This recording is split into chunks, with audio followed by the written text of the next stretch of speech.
వారానికి కనీసం 150 నిమిషాల పాటు వ్యాయామం చేయాలని ప్రపంచ ఆరోగ్య సంస్థ WHO తాజాగా సూచించింది.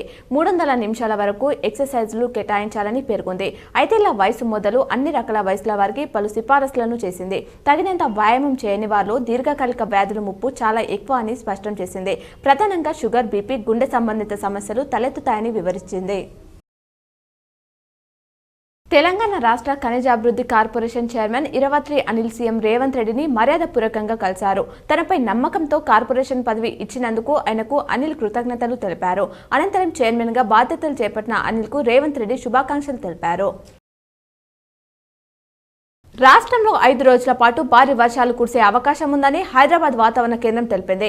ఇవాళ ఆదిలాబాద్, ఆసిఫాబాద్, నిర్మల్, నిజామాబాద్, పెద్దపల్లి, జయశంకర్, భూపాలపల్లి, ములుగు, భద్రాద్రి కొత్తగూడెం, వరంగల్, హన్మకొండ జిల్లాలకు ఎల్లో అలర్ట్ జారీ చేసింది. నిన్న పలు జిల్లాల్లో వర్షం కురవగా అత్యధికంగా ఖమ్మండి గంగారంలో 6.2 సెంటీమీటర్ల వర్షపాతం నమోదైంది.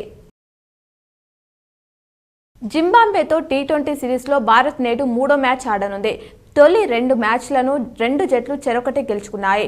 T20 world cup partner Dube Yashasvi, Sanju జింబాబ్వేకు చేరుకున్న నేపథ్యంలో ఈరోజు తుది జట్టులో మార్పులు ఉండనున్నాయా అన్న ఆసక్తి నెలకొంది.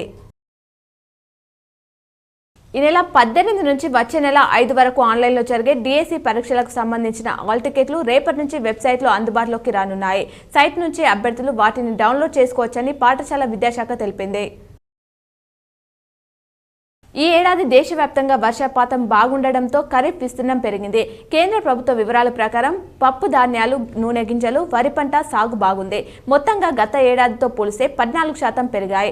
విడిగా చూస్తే వరి సాగు గత ఏడాదితో పోలిస్తే 20%, పప్పు ధాన్యాలు, నూనె గింజలు విత్తిన ప్రాంతం 55%, పత్తి సాగు 29% మేర పెరిగింది.